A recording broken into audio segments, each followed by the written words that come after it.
like this.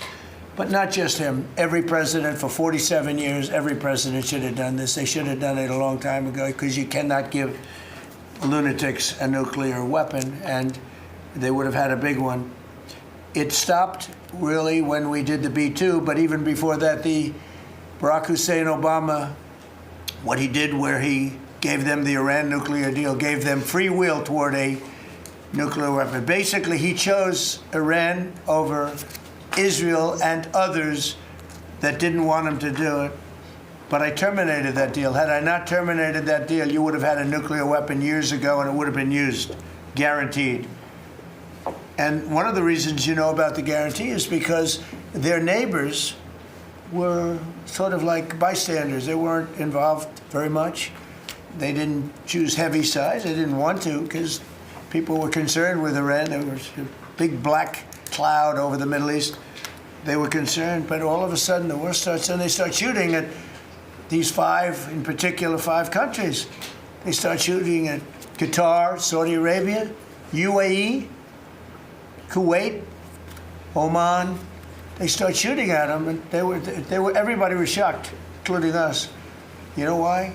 Because they're sick, and they had a plan to take over the Middle East. And some of those missiles that were shot at them were locked long before we even started this process. They were locked and loaded and aimed at those countries. They wanted to take over the Middle East. But we happened to come along, so it wasn't so easy.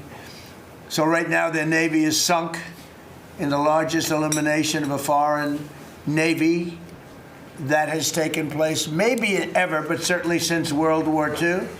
Their Air Force is gone. Their anti-aircraft and communications capabilities are totally dismantled. And one of the problems they do have when they deal with us is we deal with people, and the people aren't able to communicate with anybody else. So, you know, because all of their leadership has been gone. The first level is gone, and they met to pick a new level, and they're gone. They're all gone because they didn't make a deal, and because they're sick people. They're really sick. They're really sinister, sick people.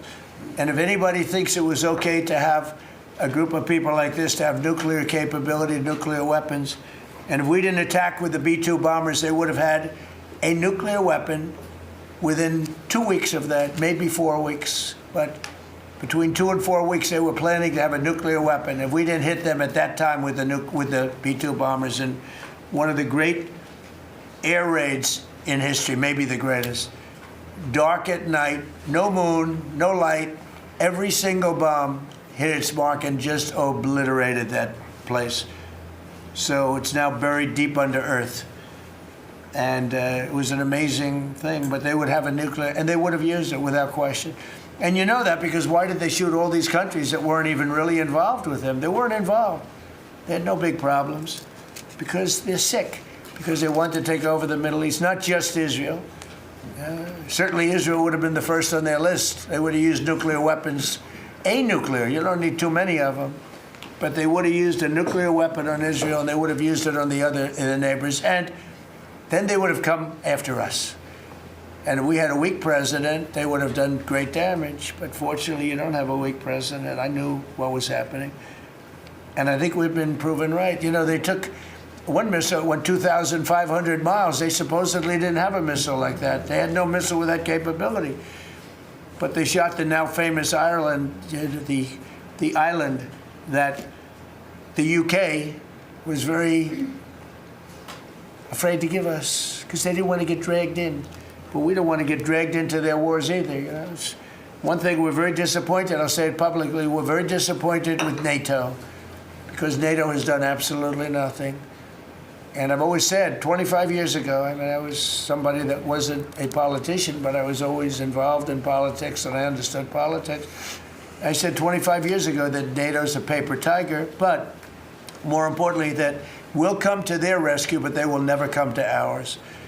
And I want you to remember that we said this. They didn't come to our rescue.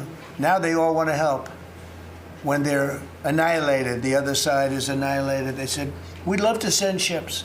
They actually made a statement, a couple of them, that we want to get involved when the war's over. No, it's supposed to get involved when the war's beginning, or even before it begins. We had the UK say that We'll send, this is 3 weeks ago, we'll send our aircraft carriers, which aren't the best aircraft carriers, by the way. They're toys compared to what we have. But we'll send our aircraft carrier when the war is over. I said, oh, that's wonderful. Thank you very much. Don't bother. We don't need it. And we don't need it, and we don't need them. We estimated it would take approximately 4 to 6 weeks to achieve our mission, and we're way ahead of schedule.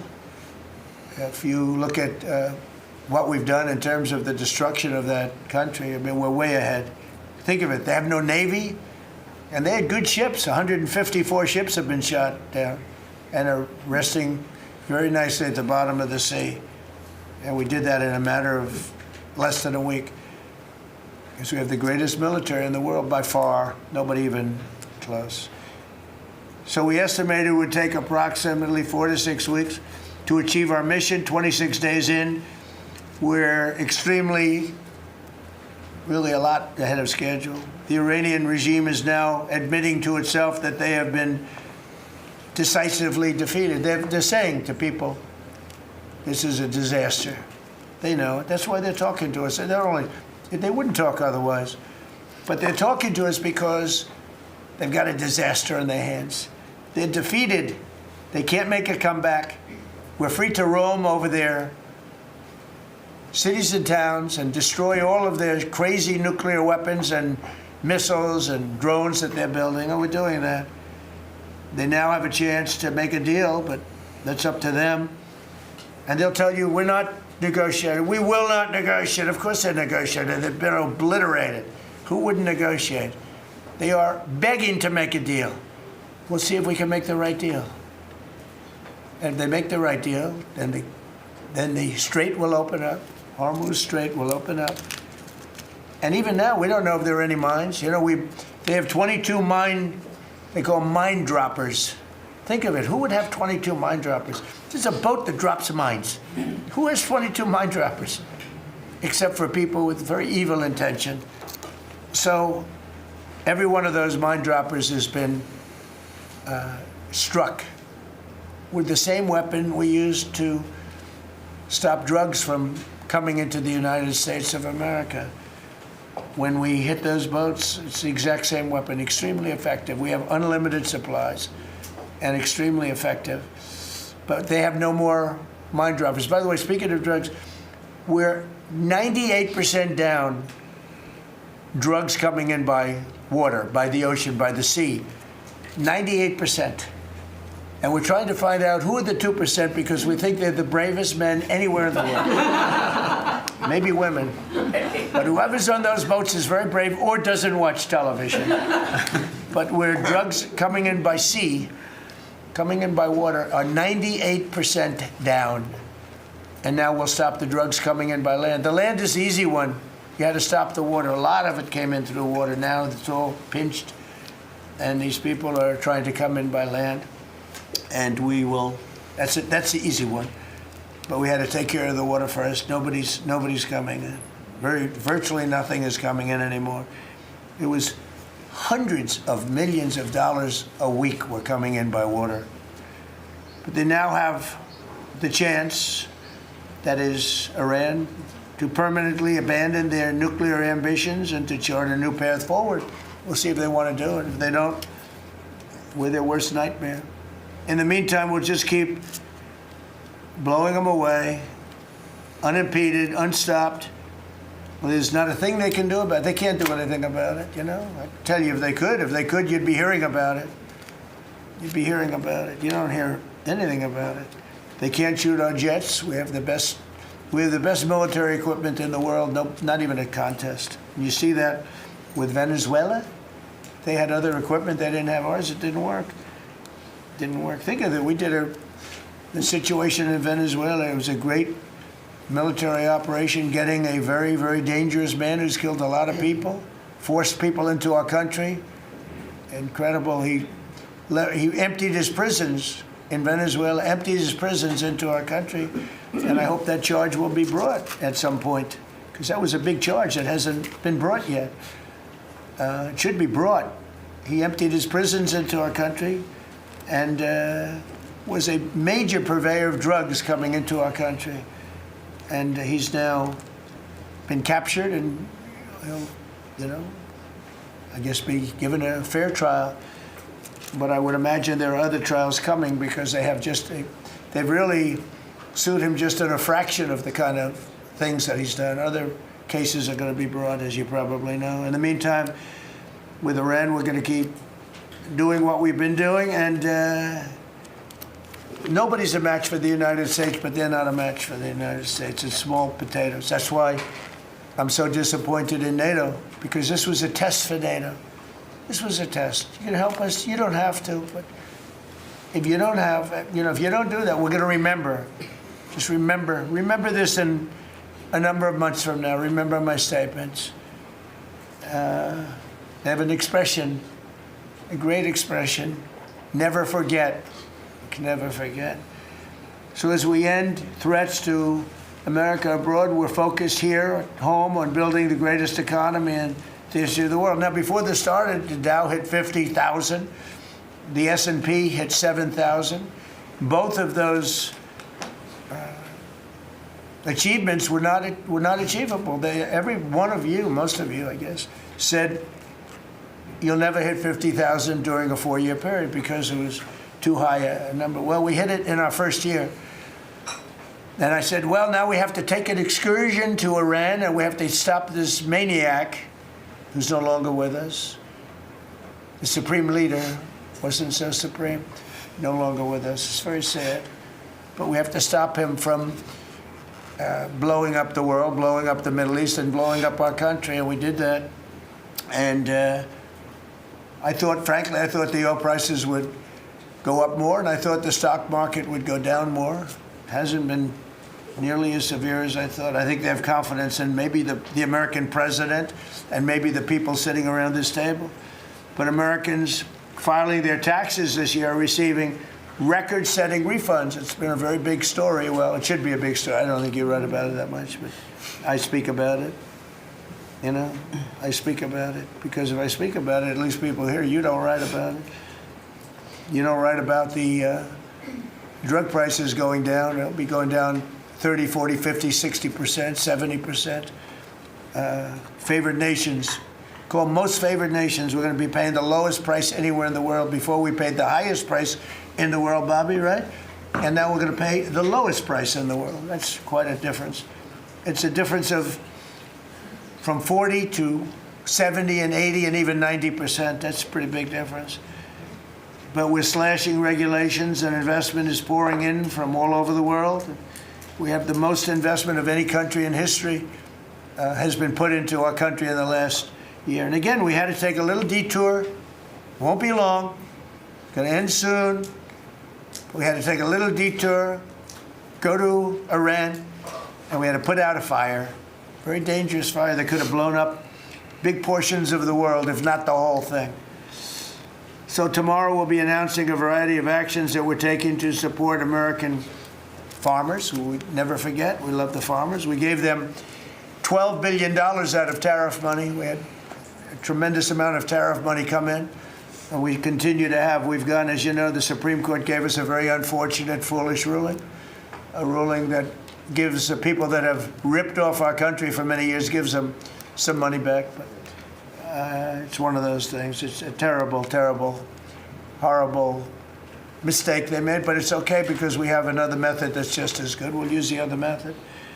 But because the tariff money has been so substantial, we gave our farmers, who have been mistreated by some countries, we gave them $12 billion, and they're extremely happy, and they deserve it. They've been great. They never complain. They just go out and they farm, and they wouldn't do anything different. They wouldn't trade jobs with any of you, except maybe some of the fake media. I don't know. Somehow I don't see that. I like their job better, actually. I love the farmers. So we gave them $12 billion.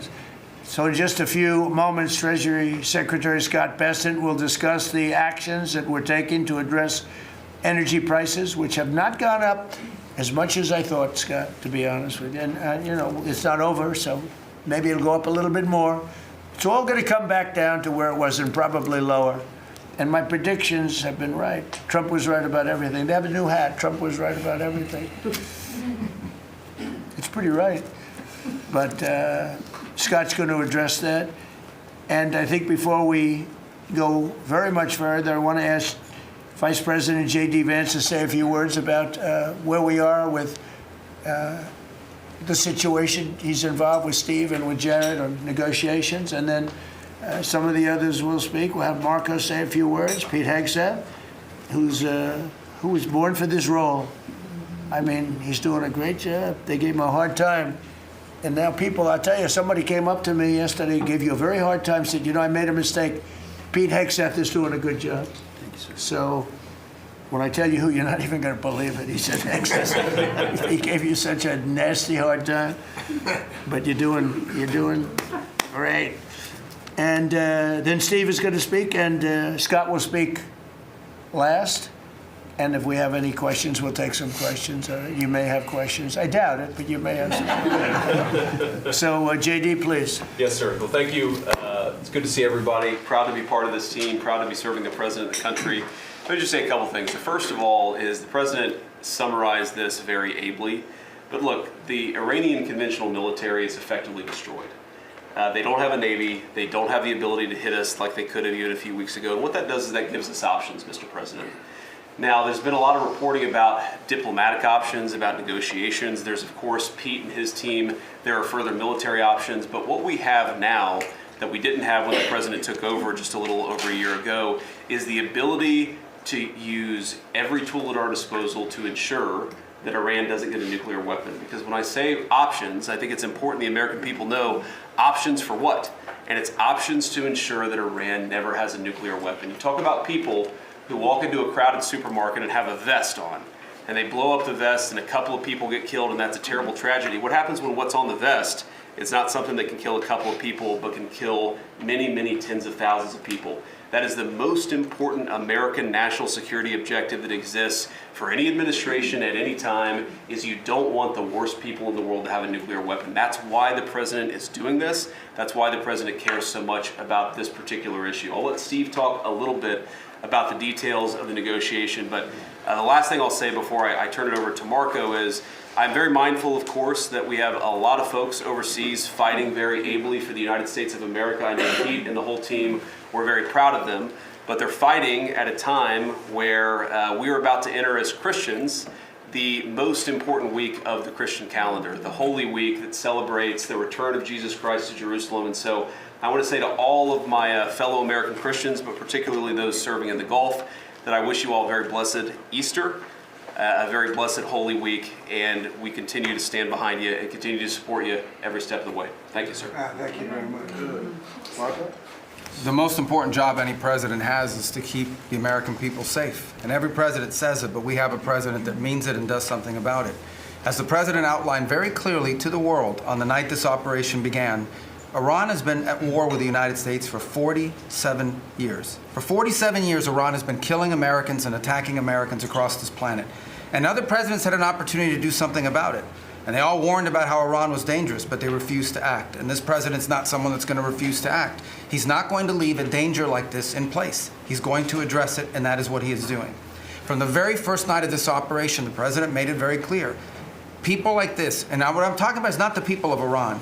The people that run this country are radical Shia clerics. These are religious fanatics. Look what they are doing now. At their weakest point, this is the weakest Iran has ever been, and look at what they're doing.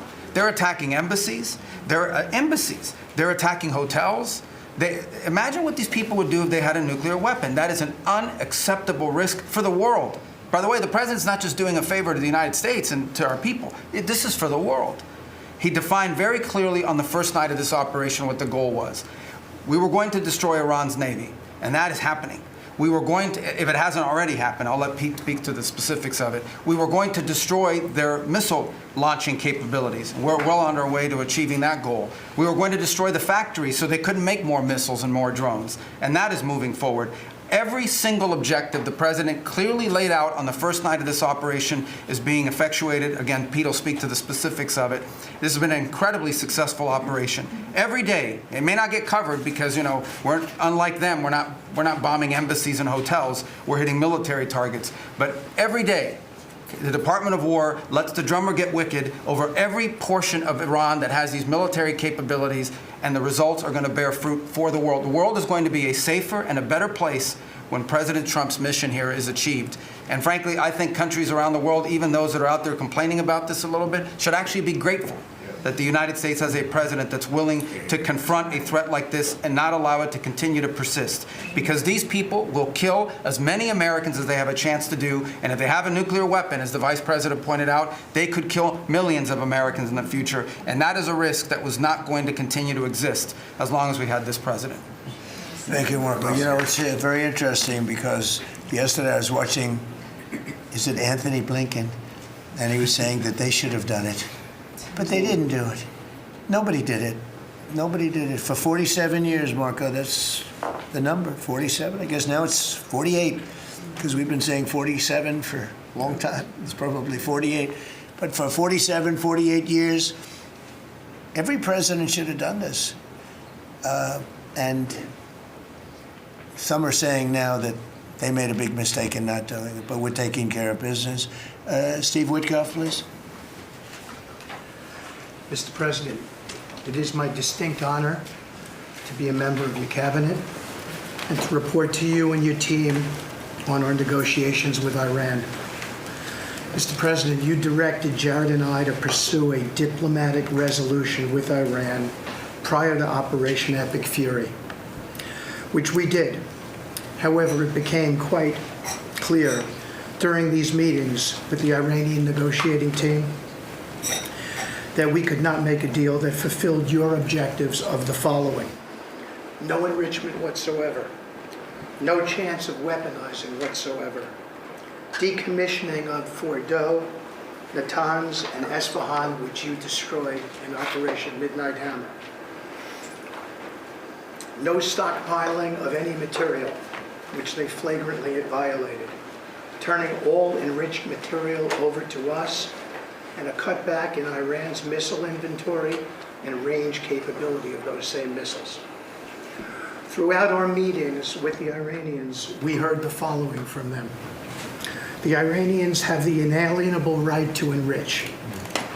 Then we heard they possessed enough 60% enriched material, 460 kilograms, to make 11 atomic bombs. Finally, we heard the following statement. They would not give up diplomatically what we could not win militarily. In other words, they were again miscalculating the success of Midnight Hammer, which was a total success. These are incontrovertible signs, among many other signs, sir, that their regime had not given their negotiating team authority to make a deal required by you. We conferred with you and all the other members of your foreign policy team, Susie Wiles, Pete Hegseth, the chairman, Marco Rubio, JD, Scott Bessent, Chris Wright, John Radcliffe, throughout all of these negotiations, and we were repeatedly rebuffed on everything we asked for. I have no doubt that we exhausted all efforts on behalf of a peaceful resolution, as you directed. Jared and I both agreed that the Iranians were there to buy time until a weaker president arrived. This was a flawed strategy, as your clear direction was to never allow Iran to obtain a nuclear weapon today or any time in the future. Against that backdrop and our compelling military successes in Epic Fury, we have had multiple reach-outs from the region and others who want to play a role in ending this conflict peacefully.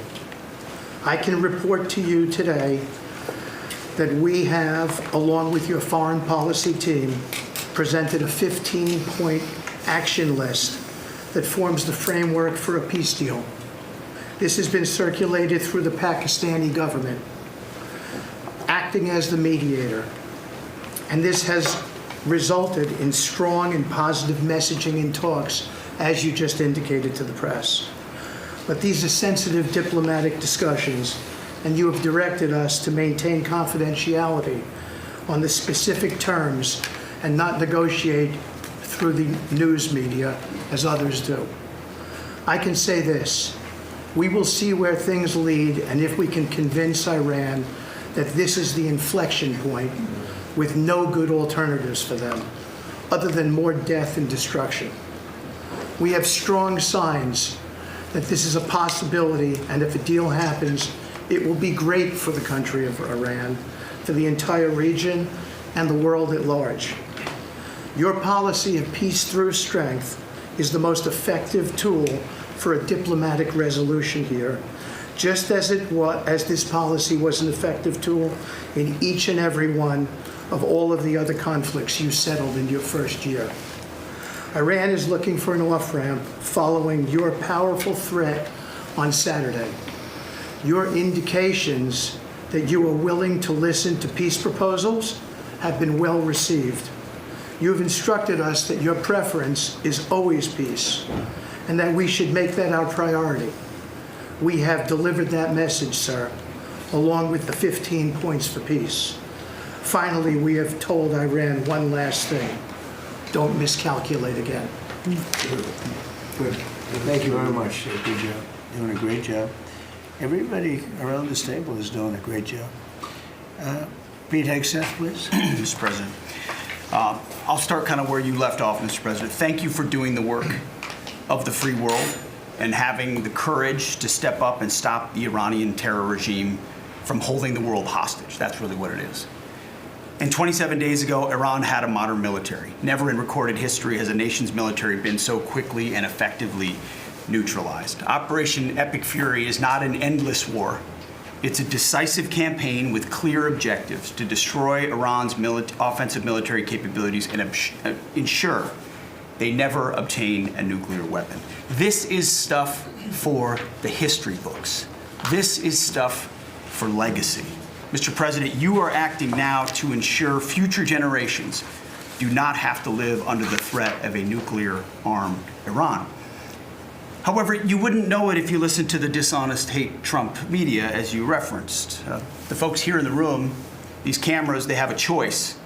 You're either informing the American people of the truth or you're not. Because I hear it from my people every day. Behind every headline you write, there's a helicopter crew in the air. And behind every news banner you write, there's a battalion on the move. And behind every fake news story, there's an F-35 pilot executing a dangerous mission. My message to the media is get it right. This actually isn't something new to me. I may be a young guy, Mr. President, but I'm not a rookie in this realm.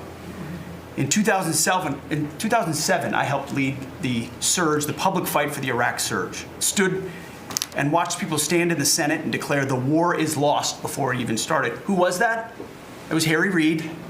That was the Democrats and the media working hand in glove. Back then, it was 3 years into a war. Now we're 3 weeks into an operation. But see, unlike Iraq, this isn't a tie. This is not parity. This is not chaos. This is success, pure American success, on plan, and as the president said, ahead of pace. Over 10,000 enemy targets destroyed, over 140, I think now you're right, Mr. President, over 150 naval vessels sunk, underground facilities destroyed, their defense industrial base in shambles, and overnight, not only do they not have a Navy, Mr. President, they no longer have a Navy commander. IRGC's Navy commander was killed overnight in operation. So no Navy leader. Now that here's the thing about the media though, if President Trump had not acted, you'd be screaming, why not? And now that he has taken decisive action, you're asking, well, why did you? It's the same old tired playbook, TDS in your DNA. But the hardworking, God-fearing, patriotic Americans out there know better. And you alluded to this, President Obama, Mr. President. Here's a fact that you don't hear on your networks, but we know. Many of the Iranian military factories and bases that we're systematically destroying were paid for by the pallets of American cash that Barack Obama flew into Tehran under the Iran deal. You might call it an inconvenient truth. Iran took our money and turned it into weapons and bunkers and ammo. And now we're destroying those weapons and you're righting, Mr. President, that grievous wrong. And make no mistake, we had to act. And our objectives are clear. No nukes, no Navy, and a complete dismantling of their missile program and defense industrial base. And as Marco pointed out that mission, and the VP as well, has not changed since day one. Yet, 2 days ago, they shot 2 failed missiles on a target 4,000 kilometers away. For years, they told the world that their missiles could only range 2 kilometers. Surprise. Yet again, Iran lied. And to the world, I say London is 4,000 kilometers from Iran.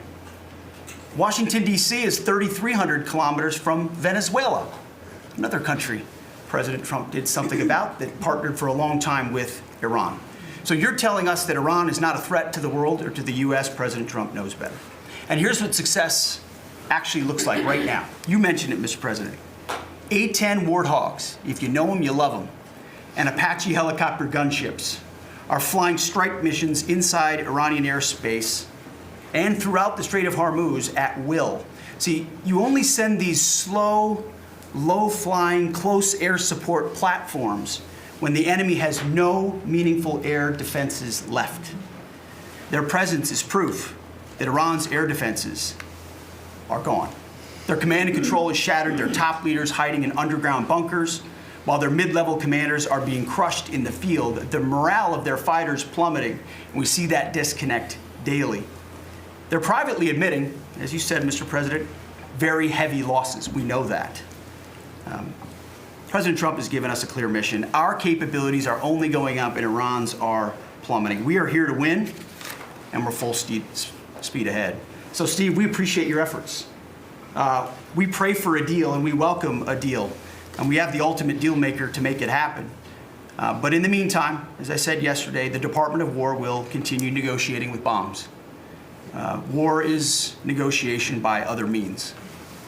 And finally, I want to thank our incredible troops, our pilots, crews, sailors, refuelers, air defenders, the absolute best of America, the real 1% of our country. This president, President Trump, has your back. And I know this cabinet prays for you every single day, and we ask the American people to do the same as they continue in this mission. God bless. Thank you. Thank you very much. It's great. I think before I ask Scott to say a couple of words, it would be great if people like the mayor of Chicago and the governor of Illinois would say, please come in and stop the crime.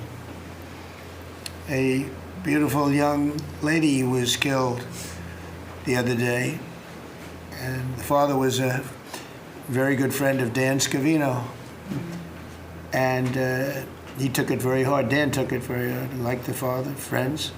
They grew up together, and it's a young lady whose life would be saved if we did what we did as an example in Washington, D.C., which is now a safe city. All the time, people come up to me in the building, people that work here, they say, thank you so much. I know immediately what they're talking about. They're able to walk to work. They walk to work. You all walk to work. Some of you were mugged. I know you told me stories. Some of you were mugged. One person in particular was viciously mugged in the group right here. It's not happening anymore. You have a safe city. Louisiana, the governor of Louisiana called me, can you help me with New Orleans? They just had the Mardi Gras. He said it was the safest Mardi Gras we've ever had. Sounds terrible to say. No murders. You know, it sounds like, who would say this? No murders, but they always had murders. They had a lot of crime during Mardi Gras. He said virtually no crime. We had the troops down there. Memphis, Tennessee, I just got back. We were there. Crime is down 75%. In a short period of time, we're there 5 months. We could do that for Chicago. We could do that for New York. We could do that for LA. And we could do that for, frankly, San Francisco. I know they have a mayor who's trying very hard. He's a Democrat, but he's trying very hard. But we can do it much more effectively because he can't do what we do. He can't take people out from the city and bring them back to the country from where they came, where they were in prisons. They were allowed to go in prisons. There were drug dealers, the highest level drug dealers, murderers, 11,888 murders. We do things that they can't do.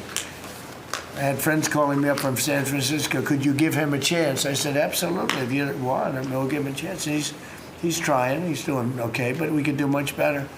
we could make it a lot safer than it is. San Francisco, a great city, was a great city, could quickly become a great city again. But, you know, they're going very slowly. I tell my friends, they're very substantial people. They're in a certain business where people have made a lot of money. I hope that lasts. But they have a tremendous potential. It was one of the greatest cities in the world. Now it's got a lot of crime. And the mayor is really trying. Again, a Democrat trying. And I spoke to him. He just wants to have a chance. And I said, we'll give you a chance. But we can solve it very quickly. This young lady would be around today if we were around, because we have nobody coming through our border. I mean, literally for 9 months, it's zero. It's hard to believe that that number can be possible, because millions of people came in through Biden. But nobody even tries. We don't have the caravans of thousands, 25, 30,000 people pouring into our border. They come up in caravans. We don't have caravans anymore. There's no such thing anymore. There's a name that I think I developed, but somebody developed it, but I think it was me. I thought it was an appropriate name. Thousands of people would come up and just barge into our country, totally unchecked, totally unvetted.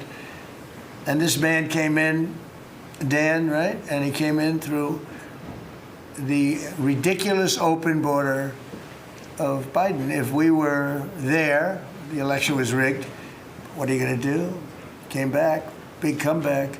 But if we were there, we wouldn't have had people coming through. It's amazing. You know, it's so easy now because everyone knows they're not getting through. We don't have any caravans. Once they know that, when it was easy to come through. When I heard that they had an open border policy, I said, boy, this is going to be, I couldn't believe it. But when it was actually, you know, it dawned on me because I had built 1,000 miles of wall, and we were finishing up some, and he didn't want to finish it up. I said, they really do want to have an open border. And we got it finished. But that young lady would be alive today. And she'd be alive for another reason, because we would have the National Guard in Chicago and in New York and in other places. And they love doing it. It's like training, to be honest. It's actually training.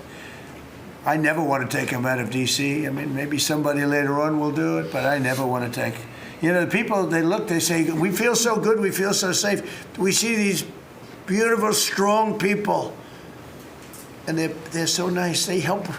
They open the doors for people. They carry bags. They pick up paper when they see paper on the ground. I looked at D.C. last night. I drove to make a speech, and I drove through, and I said, take me this way, take me that way. The city's clean. The fences are down. You don't have homeless all over your parks. I mean, we had parks. There was no room for anything else other than homeless. It's all clean and nice. And it'll be even more beautiful in a year from now. And we have some projects that are great. This ballroom is going to be something that's so beautiful for the city, so desperately needed by presidents. I mean, now it's no secret the military wanted it more than anybody. It was supposed to be secret, but it became unsecret because of people that are really unpatriotic saying things. But doesn't matter. Doesn't matter. It's going to be great. We're building an arc, a triumphal arc, which will be incredible for the city. Incredible. We're fixing up what was the Kennedy Center. You know, I was honored when the board changed the name a little bit. Actually, it shows that the Republican and the Democrats, they work together. It's really something we work together. So I think it's a great symbol, actually. But we're doing a lot of work. That building is ready to fall down. It's in terrible shape. We're closing it. We're going to open it with a bang in less than 2 years. It'll come in under budget, ahead of schedule. That's what I do. It won't be like the Federal Reserve that's costing $4 billion or something thereabouts. Think of it, $4 billion. You know, it's amazing. I said to the group before, I said, everything I do, I get sued. I build under budget, ahead of schedule. I get sued over a ballroom that's going to be the most beautiful ballroom in the country, so desperately needed. You won't have to have tents sitting on the wet White House lawn. If it rains, you get wiped out, to honor the president of China or the president of France or the president of somewhere. You could have the greatest. We get sued by the National Trust for Historic Preservation. They don't know what they're doing. Then I just found out we got sued by that group and another group, I guess, on the fixing up of again, I'll use the old name, Kennedy Center, because they're not fixing up Trump Kennedy. It's going to be beautiful when you add the name Trump. But we got sued. And all I'm doing is fixing it up. We're fixing broken marble. We're putting on a roof because it leaks like a sieve. We're fixing steel that's broken. It's the same building, same exact building. We're fixing it. It's going to be beautiful. It's going to be so beautiful and safe. It's actually unsafe. You had some of those columns on the outside that were painted a fake gold. Now we painted them a beautiful white color, beautiful cream white. It's beautiful. Everyone said it's so much more beautiful now. Instead of a cheap, you can't imitate gold. See, I'm a gold person. It's all real stuff. You can't imitate it. Someday they'll discover a paint that will look like gold, and the guy's going to be the richest man in the world. But you can't imitate real gold. It just doesn't. That's 24 karat, which is what this building deserves. But think of it. I get sued because I'm fixing up the Trump Kennedy Center. We're going to make it gorgeous and safe. We're fixing new windows, new this, but just all fix up. I got sued by preservationists. But you know who they didn't sue? The man that took this beautiful Federal Reserve building. That's small, much smaller than the hotel I built. I built the Waldorf Astoria Hotel down the road. And it was a beautiful job for $201 million. It's bigger, I think, than the Federal Reserve building. And it's got rooms and bathrooms, and it's not like just an open office space, which is much cheaper to build. Think of this. I hear he's going to be over $4 billion for a little building. He doesn't get sued by anybody but me. I sue because it's either somebody's very crooked, which has to be, because what happened to all that money? You can't sue. I would have done that building for $25 million. It's going to cost maybe $4 billion, and we have a great new person coming in to take over the Fed. And Kevin may not ever have an office, because I don't know if they're going to be able to build. I passed that building the other day. It's a see-through. You know what see-through means? There's no walls up. And they're going to spend. But the National Trust for Historic Preservation, which is a joke, by the way, they didn't sue that building. They didn't sue anybody. But they sued me, and I build. And by the way, my buildings, it's all donations. Rich people and people are putting up the money. Zero taxpayer dollars. Is that right, Scott? Yes, zero taxpayer dollars. This stuff is all done for free, and I get sued. This could only happen to Trump. But they don't sue the guy whose interest rates are too high. That's why we call him Too Late. His name is Jerome Powell. We call him Jerome Too Late Powell. And done a terrible job. He suffers from Trump derangement syndrome, as he probably should, because I hit him pretty hard. But so I don't blame him. But they don't sue a man who has taken this gorgeous building, ripped it down from the inside, taking ceilings that are as beautiful as you've ever seen, taking the ceilings down instead of leaving them, taking walls down that were 2 feet thick of solid concrete and plaster, replacing them with 6-inch walls with no insulation. I said, let me ask you, are you going to put insulation in? No, it's not in the budget. Oh. Insulation costs $5. Now you're going to hear the guy next door. If he's next door to me, I'll be able to hear his military plan. I'll know exactly. If Lutnick is in there, I'll say, oh, I know exactly what Lutnick's got planned. It's the craziest thing I've ever seen. They've ripped this gorgeous building apart, and you can never build it again. I could, but it costs a lot of money. But a normal person can never build. So you're going to have crummy little walls, a flat little ceiling eventually, but right now you don't have anything. And nobody sues this guy. And then when Jeanine Pirro, working with Pam and others, has the courage to sue to find out what happened to maybe $4 billion and a building that may never be occupied by Kevin Warsh. He may never get there. We're going to have to find him some space in the White House. We'll put them in the basement of the ballroom. But when, now think of it, when Jeanine Pirro and Pam and the group, when they bring a suit, it's like, oh, this terrible thing. And then we have a judge that attacks us. So we've got to get our priorities straight, you know. It's a very sad thing that's happened with the Fed. And then just one other thing very quickly, you have Gavin Newsom in California Railroad. That's 100 times over budget. It's out of control. It was supposed to go from the middle of San Francisco to the middle of LA. Well, now it stops way short of both. It now goes into areas that nobody ever heard of. It's billions and billions of dollars over budget, years and years, maybe decades late. And that's why we have a country that has a lot of problems, you know. We have incompetent people. It's all people. Think of this, Federal Reserve, I would have had that building done for $25 million. I would have, if I did it, it was up to, somebody else would have done it for more. So maybe 50. But you could have done that building, if it was properly done and planned, you would have done that building for, I would have done it for $25 million, and it would be better. It would be better.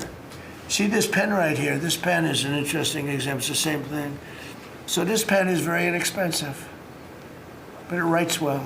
I like it. But I can't have the pen the way it was. You know what it is. I don't want to give too much publicity, but they do treat me well. Sharpie.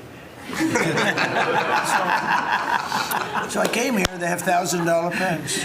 And you know, you hand pens out, you're signing and you hand them out, you're handing them to all these people. Sometimes you have 30, 40 people. And they were $1,000 a piece. Beautiful pen, ballpoint. 1,000, it was gold, silver, gorgeous. But I'm handing out to kids that don't even know what they're, what is this, mommy? It's kids. They're getting a pen for $1,000. They have no idea what it is. And I feel guilty because I'm like, you know, I'm by nature, I don't, you know, it's the government. I love the government like I love myself economically. I want to save money. So I'm saying, this is crazy. And it had another problem. They didn't write well. So I take it out and I sign and there's no ink. And I got all you people looking and you say, there must be something wrong with Trump. And I'm signing and there's no ink in the pen and it costs $1,000. This one, I called the guy. I said, I'd like to use your pen, but I can't have a gray thing with a big S on it saying Sharpie. As I'm signing a $1 trillion airplane contract to buy brand new fighter jets, brand new B-2 bombers, of which we just ordered plenty. I can't do that with the press. Use your pen, but I like the pen the best, but I'll sign it. I could do like Biden did, you know? Give it to somebody else to sign, or an auto pen, or maybe sign it separately in another room, but I can't use your pen. He said, well, I can make it nicer. I said, what can you do? He said, I'll paint it black. I said, that's nice. And I can even paint the White House on it, sir, if you like, in gold. Almost real gold, not bad. And I can even do your signature, sir. And by the way, this was not staged. I just saw the pen sit there. I thought of this as an example of how $25 million spent by me at the Federal Reserve Building would be a better job than $4 billion that they're spending. And you know, one of the things that Kevin Warsh told me, he said they ripped down the nicest building. I don't know what building they're talking about. They ripped down a building, Scott, right? Kevin Warsh said it's the most beautiful building in Washington. He said the most beautiful space. They ripped it down. Why did they do that? I don't know. Do you know what he's talking about? Is it true? Yes, sir. They ripped it down. We have a moron at the Fed. Who wouldn't be lowering interest rates right now? But I want to thank Jeanine Pirro and Pam and her group for having the courage to bring this suit. And I believe that the contractor on that job is probably one of the richest men in the country right now. I believe that it's not possible to spend that kind of money. $3 billion, $4 billion, nobody knows, nobody has any idea what it is. But it's over $3 billion, and it's probably going to be over $4 billion by the time they finish. And it may never get finished. Unless I take it over, I'll get it finished. But it can never be what it was. It's never going to have those beautiful ceilings. It's never going to have those incredible walls. The walls were 1.5 feet thick of solid masonry. They ripped them down for no reason. And I just gave you the story. And just to finish on this one, so I told that story to somebody that said, yeah, but it's not the same thing. I said, you're right. This one is better. It writes. So the guy said to me, you don't have to pay me, sir. I'll give them to you for nothing. I said, no, I don't want that. Let me pay you. I want to pay you. No, sir, you don't have to. You're the President of the United States. He was shocked. The head of Sharpie gets a call. I don't even know who the hell he is. He said, is this really the President? He said, no, you don't have to pay me, sir. This is such an honor. I said, no, I want to pay you. And he said, what would you like to pay? I said, how about $5 a pen? He said, that's all right. Whatever the hell we agreed to. Peanuts. As opposed to 1,000. And these were $1,000 pens. And we were giving them out. Sometimes, you were there for signings. I'd have 30, 40 people standing behind me. I'd give out 40 pens to people. Then somebody would say, could I have a couple extra? This way I'd go like this. Here, you want 5? Here, take 5. But the bottom line is, they're better pens. It's a business story. So for $5, could be 0, but for $5, I get a much better pen than for $1,000. And I can hand them out. And actually, they become hot as a pistol. So what can I tell you? With that, could I give it to, please, a man who's done a great job at Treasury, Scott? Good luck, Scott. Well, sir, as always, you're a tough act to follow, but that is very illustrative. Your economic leadership has made our military mission possible.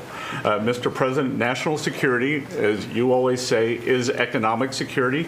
Your leadership has shown the American people that there is no prosperity without security. That our mighty military on one side, but the U.S. economic strength is fighting off this evil regime. The Iranians believe they are fighting a two-front war. It is the military war that our great warriors are prosecuting, but on the other side, they are trying to take control of the global economy through a choke point that we believe does not exist and that we will overcome. Your historic Operation Epic Fury seized a generational opportunity to demolish a regime that has coordinated over 4 decades of global terror and claimed thousands of American lives.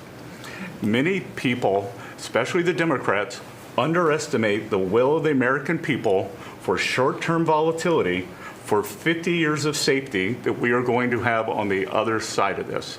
And I believe energy prices will be lower, inflation will be lower before we had the appearance of security, which is not real security.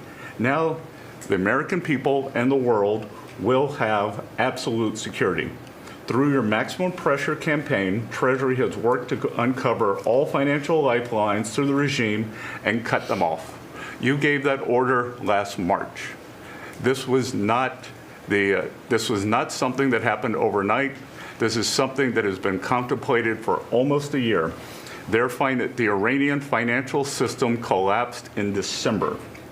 We have systematically weakened Iran's ability to fund operations and procure weapons, and that required months of preparations. Threats to American national security have no place in the global economic system. The oil market is well supplied. We have taken actions to ensure oil supplies stranded at sea are made available to the global market. Your bold actions like the Development Finance Corporation's Maritime Reinsurance Program in conjunction with Central Command will soon provide shippers through the Gulf region with a level of security we had never seen before. Mr. President, we are starting to see more and more movement in and out of the Gulf today, and this is more than yesterday, and this is the beginning. I am confident that shipping traffic will continue to increase on a daily basis even before we secure the straits. Turning to the home front, the U.S. economy remains strong. We had a strong economy thanks to you. We are the best insulated in the world thanks to your energy efforts in Term 1 and Term 2. The U.S. is an energy superpower. American workers' purchasing power is finally being restored. The latest figures indicate robust real compensation increases. We are starting to see the working family tax cuts benefits bearing fruit this tax season.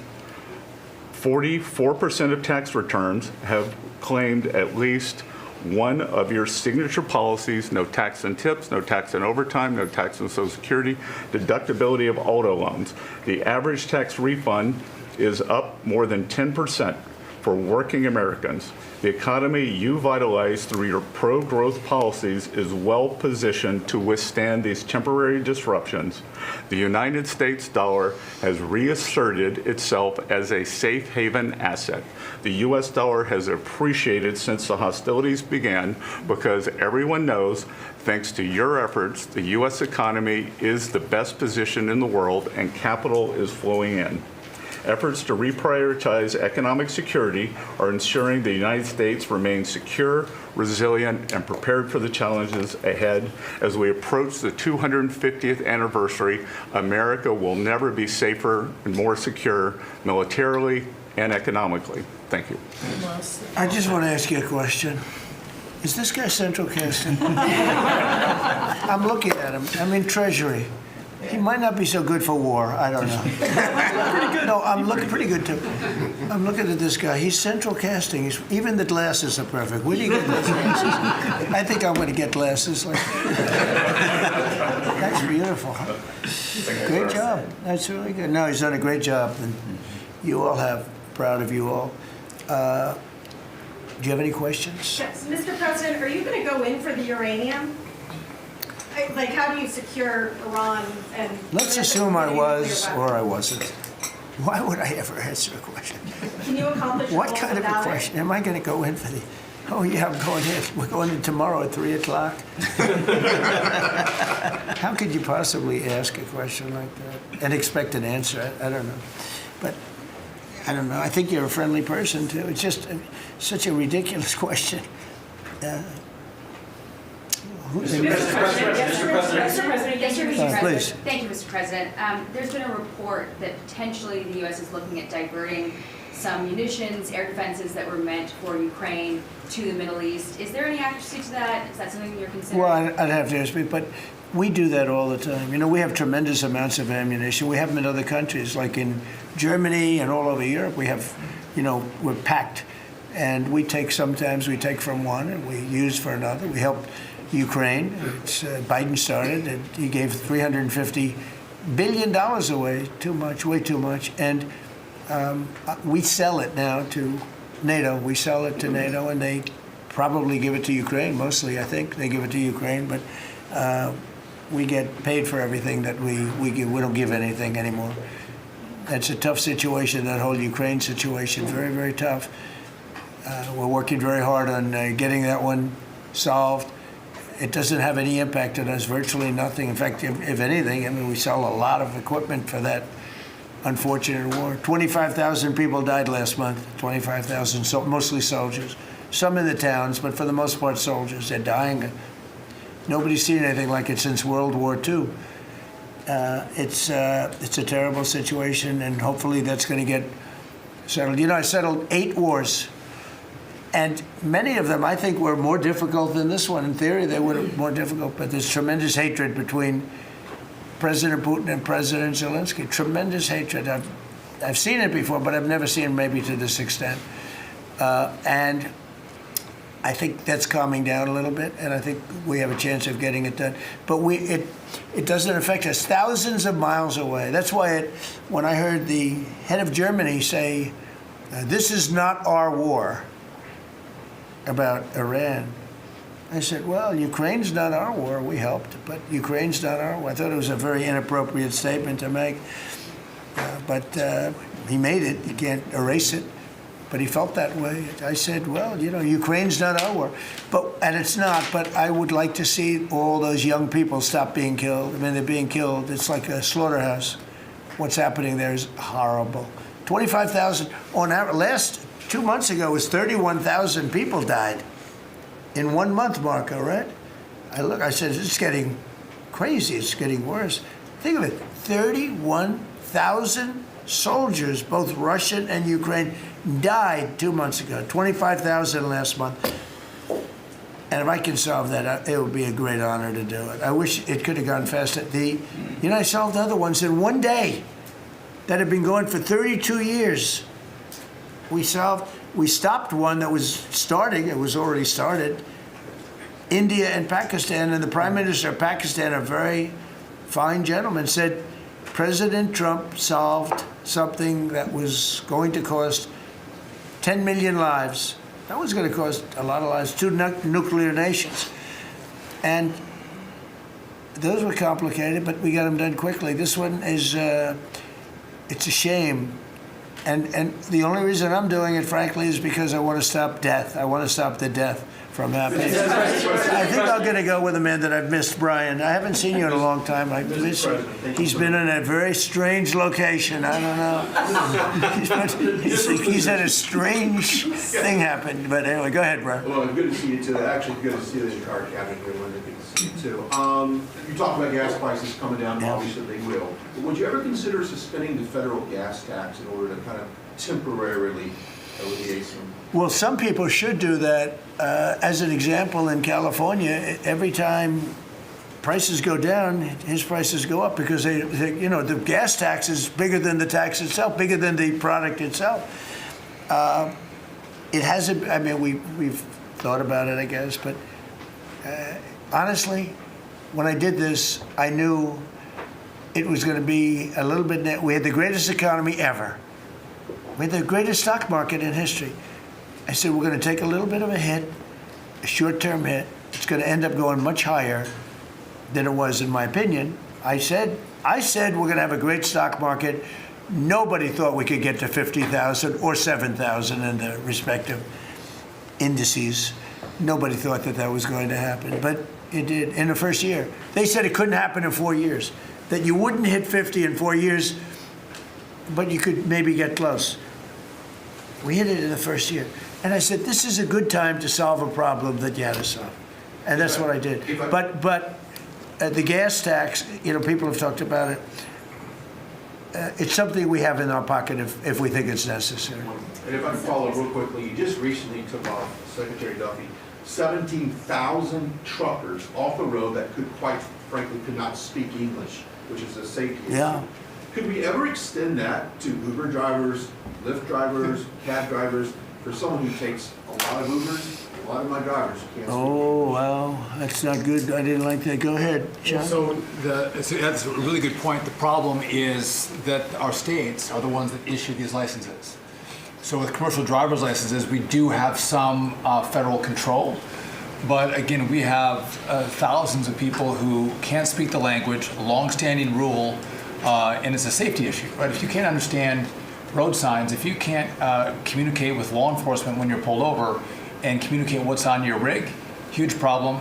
But the last administration, Mr. President, they let truck driving schools self-certify that they were qualified to train truck drivers. And so this is like the Leering Center. So you pay $800 and you get a certificate that you passed a CDL driving school. And again, they have no skills. They don't have the knowledge, and they don't have the skills. They haven't gone through any of the testing. And then they get licenses, and they're killing Americans on our roads.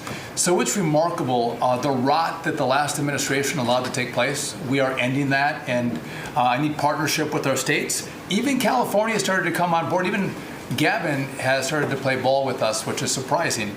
Not all the way, a little bit of ball. Mr. President, It's interesting because I just saw something that the nursing home business and the daycare centers in particular, they went out and inspected them in Minnesota, and they didn't exist. They're knocking on the door. He happens to be a young man, Nick, nice young man.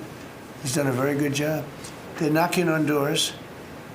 It's like homes, and they're getting hundreds of thousands of that. They didn't exist, and in California, it's worse. It's even worse. And I spoke with Russell Vogt. I said, Russell, don't send them any money. He said, but we have a court order that we have to. Can you believe it? A judge. The judges are really hurting this country. Our judges, Justice Roberts doesn't like when I say it, but the judges are really hurting this country.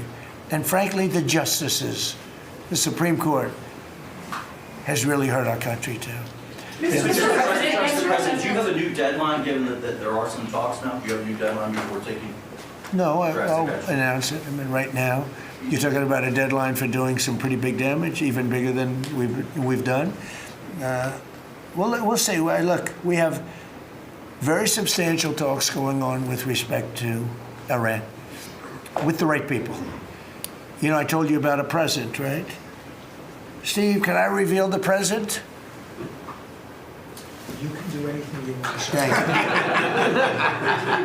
you. They said to show you the fact that we're real and solid and we're there, we're going to let you have 8 boats of oil, 8 boats, 8 big boats of oil. This was 2 days ago. And they'll sail up tomorrow. That was 3 days ago. And I didn't think much about it. And then I watched the news and they said, a very good anchor actually, happened to be Fox, but I watched it and he said, something's unusual happening. There are 8 boats that are going right up the middle of the Hormuz Strait. 8 big tankers are going loaded up with oil right through.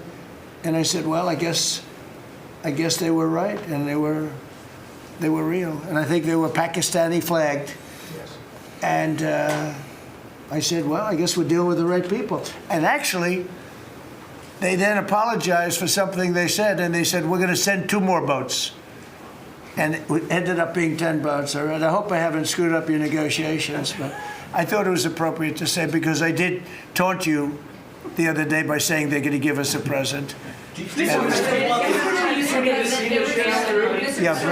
illegal immigrants who were arrested at San Francisco airport for ignoring deportation orders. At the same time, as you highlighted, really great reception from American travelers for ICE agents. Is there a PR aspect of this that can allow future deportations to go on with less protesting, less outrage? Yeah, it's amazing, because by putting ICE there, look, the press was very unfair to ICE. So was everyone else. These are great American patriots. They have a tough job. They have to find murderers and take them out of our country. I wouldn't want to do it. You wouldn't want to do it. Most people wouldn't want to do it.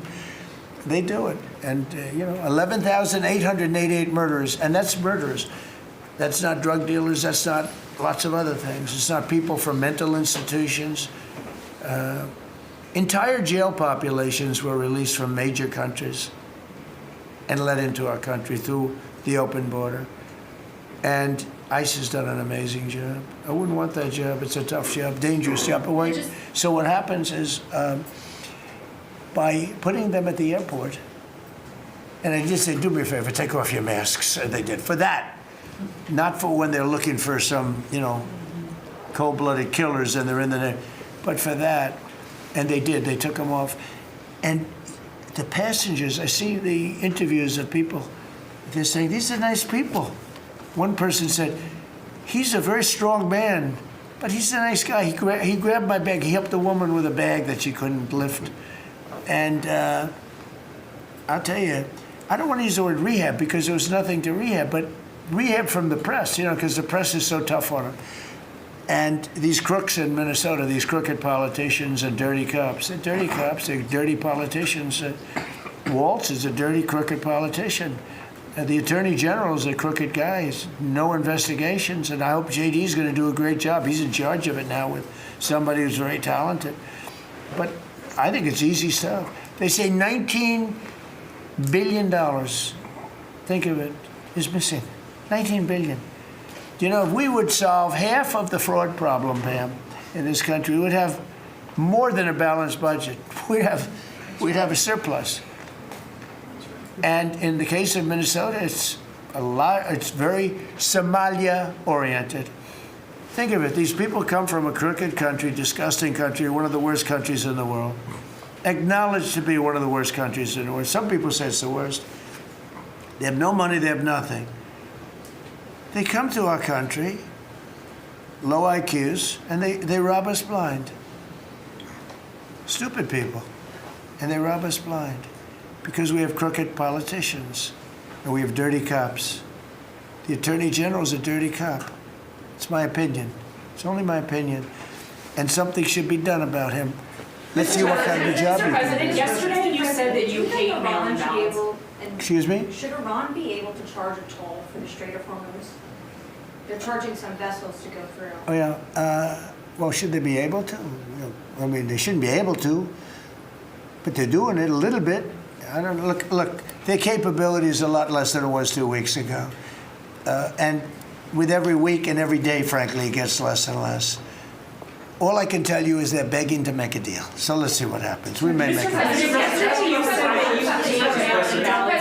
Tell me about mail-in ballots. Go ahead. You mean I used a mail-in ballot? You probably said, yeah, I did. Why did you You know use what? that? Is Because there I'm a president bias? of the United States, and because of the fact that I'm president of the United States, I did a mail-in ballot for elections that took place in Florida, because I felt I should be here instead of being in the beautiful sunshine But you taking. were in Palm Beach, sir, the last few weekends. That's right, and I Did you and vote in I person? decided that I was going to vote by mail-in ballot because I couldn't be there, because I had a lot of different things. But you know, we have exceptions for mail-in ballots. You do know that, right? So if you're away, we have an exception. If you're in the military, we have an exception. If you're on a business trip, we have an exception. If you're disabled, we have an exception. And if you're ill, if you're not feeling good, we have. So I was away, mostly in Washington, D.C., so I used a mail-in ballot. But I appreciate the question, because I know it was so well-meaning. Mr. Yeah. President, I actually just looked up the company that owns Sharpie, and they stock turned positive after you mentioned it. Question on your end. By the way, they deserve it. Yeah, question on It's a your end. good product. So you gave a 5-day deadline. With oil tankers going through the Strait of Hormuz, is that a condition to move that 5-day deadline? Well, we don't want anything impeded. We want ships to go through. We don't know that they've dropped any mines, by the way, because we blew up all their mine droppers, right? We blew up every one of them. They're going to have to take them out on a rowboat or something. I don't know how the hell they get them out there, but we don't really know. You might speak to it. We don't know. There could be a few of them out there, but that's a lot. You know, if you have $1 billion ship and you get hit by a mine, it's not the greatest thing in the world. So if you think, the problem with that, that's not like you've decimated the military. If you think there may be a mine, that's a bad thought, and it stops things up. How are we doing in that regard, Peter? Mr. President, you're right. We have so heavily degraded their coastal defense capabilities and their naval capabilities that any strategic or operational attempts to do those types of things are extremely limited. And we continue to move over the top of that. Now, whether Iran makes a wise choice or not to try to execute that is part of how this deal comes together. But with every passing day, the military pressure that we're putting on them lessens their ability to really hold that militarily at issue. I mean, the problem with the issue of the Hormuz Straits is this. We've decimated them as a military. No Air Force, no Navy, very few rockets left. We blew up so many. Hard to manufacture them. Same thing with drones. The leadership is gone. The problem with the Straits is this. Let's say we do a great job. We say we got 99%. 1% is unacceptable, because 1% is a missile going into the hull of a ship that cost $1 billion, right? So 1% is we can't. If we do a 99% decimation, that's no good. So it's really, you know, a little bit. But I have a feeling it's going to clean up pretty quickly. I could just say this: they want to make, and I probably hurt our little negotiation. It gives them a little impetus to say, well, I wish you didn't say that. But they said yesterday that we weren't negotiating with them, and now they admit that we were negotiating with them. So they want to make a deal. The reason they want to make a deal is they have been just beat to shit. So the Are you thinking of taking control of Iran's oil? It's an option. I mean, I wouldn't talk about it, but it's an option. Is that something you've thought about? Well, in Venezuela, we've done very well working with Venezuela, certainly. We've taken in billions and billions of dollars. And by the way, Venezuela is doing better right now than they've ever done in the history of their country. And it's sort of like a joint venture. But the United States has made a lot of money, Marco, right? With it. Do you want to talk about that for a second? About Venezuela? Yeah. Yeah, I mean, I think Venezuela in the first 2 months of this year generated more revenue from oil sales than they had in most of all of last year. But the money's not being stolen anymore, and it's being held in a U.S. Treasury blocked account. And to the extent it's flowing to the Venezuelan government, it's going to help people, like fund hospitals, pay teachers. It's not And we being get a stolen. lot of it, and they got more than they have in many years. Think of it. We get a lot of it. We have a deal. We get a lot of it.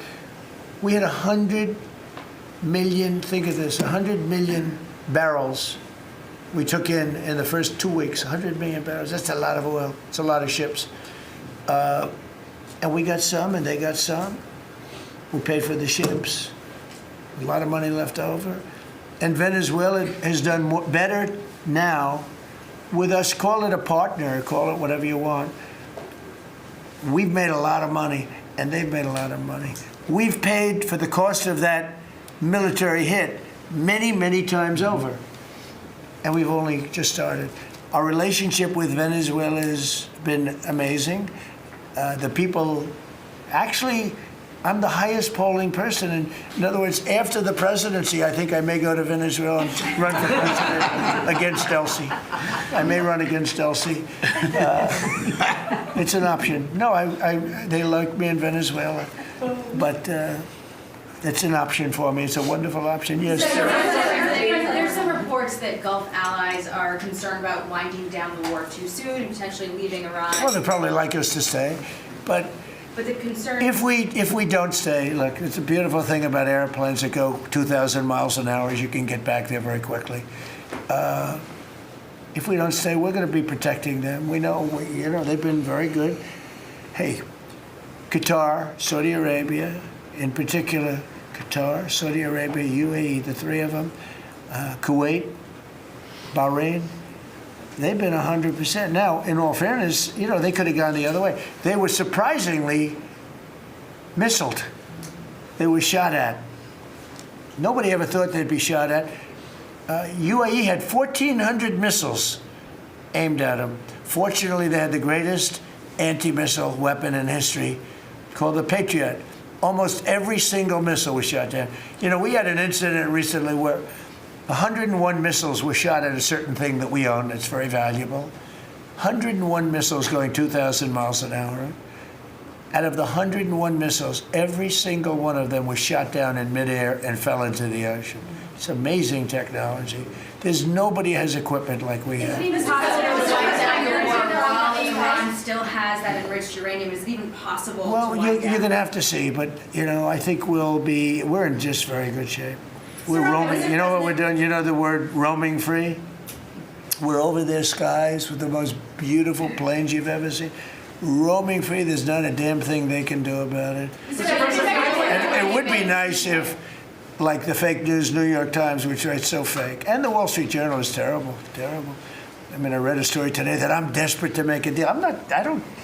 If I was desperate, he'd be the first to know. Pete, let's get the hell out of there. I'm the opposite of desperate. I don't care. I want to know. In fact, we have other targets we want to hit before we leave. We're hitting them on a daily basis. No, I don't talk about you. I can't talk about specifics. A lot of people say that wouldn't matter. Maybe it does matter. Who knows? But I wouldn't talk. It's like the question this young lady asked. Sorry about I embarrassed her. I don't want to embarrass you because I think I think she's a friendly reporter, so I'm sorry. But I can't say what we're going to do because if I did, I wouldn't be sitting here for long. They'd probably, what is it called, the 25th Amendment? They'd institute the 25th Amendment, which they didn't do with Biden, which is shocking. The hard question is Venezuela safe enough to leave the region? Because Steve said that they've got enough uranium to make 11 bombs. That's a very scary thing. So, well, it's again, I can't talk to you about that. You're asking me a question. You're essentially saying, will I go in and do something? I can't talk to you about that. You're looking at a coalition of ships to help, warships to help protect tankers. How close are you to getting that coalition? Well, we have a coalition for them, but they should have been up here a long time ago. And they're affected. The amazing thing is we don't need the Hormuz Strait. We don't need it. We don't need it at all. We have so much oil. Our country is not affected by this. We have twice the amount of oil as Saudi Arabia or Russia, and soon it'll be 3 times the amount. Chris, do you want to speak to that for a second? Yeah, that's correct. Our total oil production is greater than Saudi Arabia's plus Russia, and more than we consume in the United States. So we're the largest. Pretty good. Yeah, pretty. You know what they call it? Drill, baby, drill. Yes. Mr. President. Anything else you want to say? Well, it's same thing for natural gas. We went, before your first term, we were the largest exporter of natural gas in the world. Today, we're just by far the largest I mean, we're the largest importer, now we're by far the largest exporter, and it's growing rapidly this year. New facilities are coming online, We're doing new an production's amazing- ramping up. We're doing an So- amazing job. We're getting a lot of help from that man right over there. He's getting approvals done quickly and very environmental. He's an environmentalist, actually. He does a great job, but he gives you a fast approval or rejection. Do you have anything to say? Well, back on Venezuela, where Chris and I have both had a chance to be there, I literally think they're going to put up a statue to President Trump, and I'm not being, it's not a political statement, it's an I actual hope thing. so. That would be a great honor. No, because it's like they view President Trump like Simon Bowler. He's the liberator of a country, and this is a country where they love American baseball. You look on the street, they're wearing NBA jerseys, and Delcy and her team working with us, getting back. Chris and I both experienced it was the first time in Venezuelan history that they had the free press allowed to come on to essentially where the White House, the Palacio Miraflores, and it was an emotional thing for people that had been for 20 years had never had a chance to be there.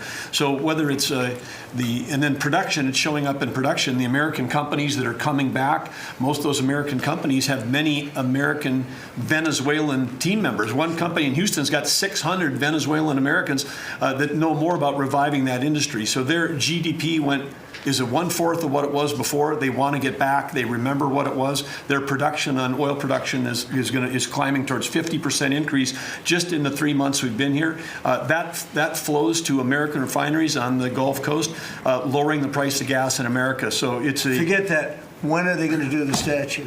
The hell with you.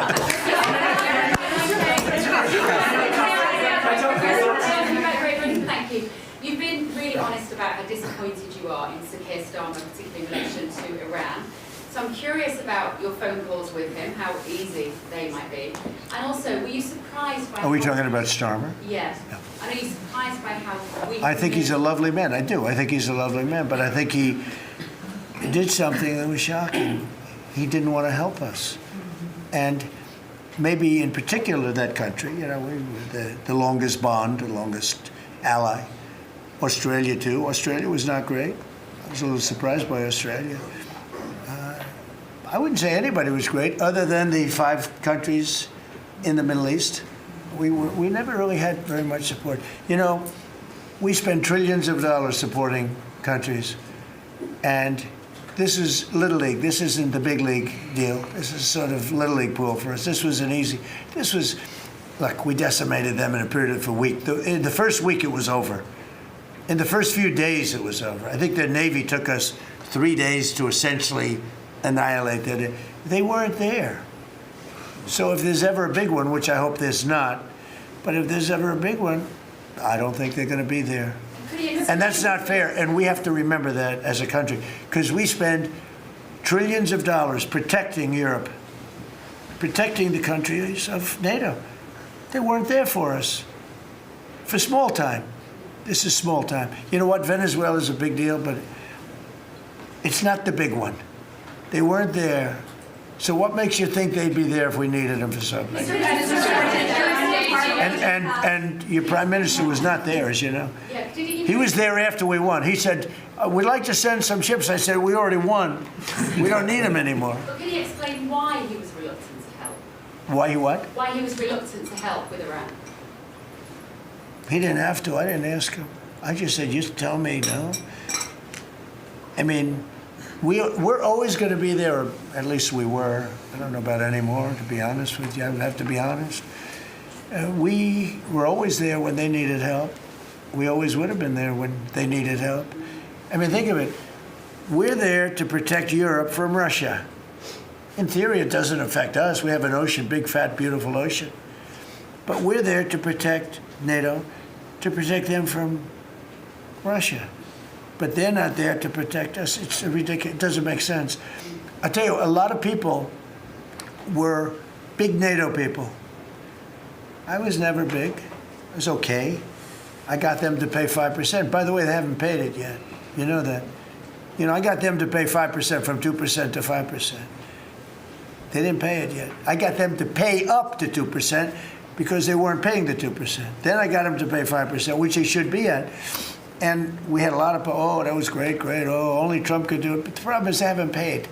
Because if you look at the numbers, they haven't paid yet. So We were there for them, but they were not there for us. Did we need them? No. I never thought we needed them. I was more doing a test. I said, I really would love to have you come up. Bring your boats. You can sail through the beautiful Hormuz Straits, and you can protect people that are being shot at. They didn't do it. And that's small potatoes. Do you understand what I'm saying? Yeah, I do. Go ahead. I was just going to say, does it affect the state visit with the King that you're going to have in April? Are you looking forward to that? With the King? With the King No. coming here? No, he's a friend of mine. He's a great gentleman. As you know, he honored me and our country. He really honored our country. But we had an amazing time. I've known him as Prince Charles. I know him as King Charles. I'm proud of him. He's fighting a tough battle. He's tough. I think he's a fantastic. It has nothing to do with that. It's different. But he's gonna be here very soon, as you know. We're gonna have a state dinner. It's gonna be great. But I was very disappointed when the Prime Minister said, I won't be able to. It started with the island that the indigenous have claimed away from your country. And for some reason, you went for it. And all of a sudden, indigenous people that never saw the place, they never saw it. He was afraid that we would do something to insult, because he's a liberal. That's the way they think. And when we needed the island to land that beautiful B-2 bomber, we were told we can't use it. We'd have to fly back to Missouri, which is a 17-hour flight, as opposed to a couple of hours. And I said, you gotta be kidding. Not good. They made a big mistake.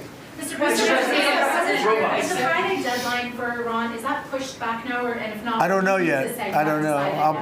Mr. Witkoff and JD and Jared will tell me whether or not they think it's going along. And if it's not going along, maybe not. And we have a lot of time. You know what? It's a day. In Trump time, a day, you know what it is? That's an eternity.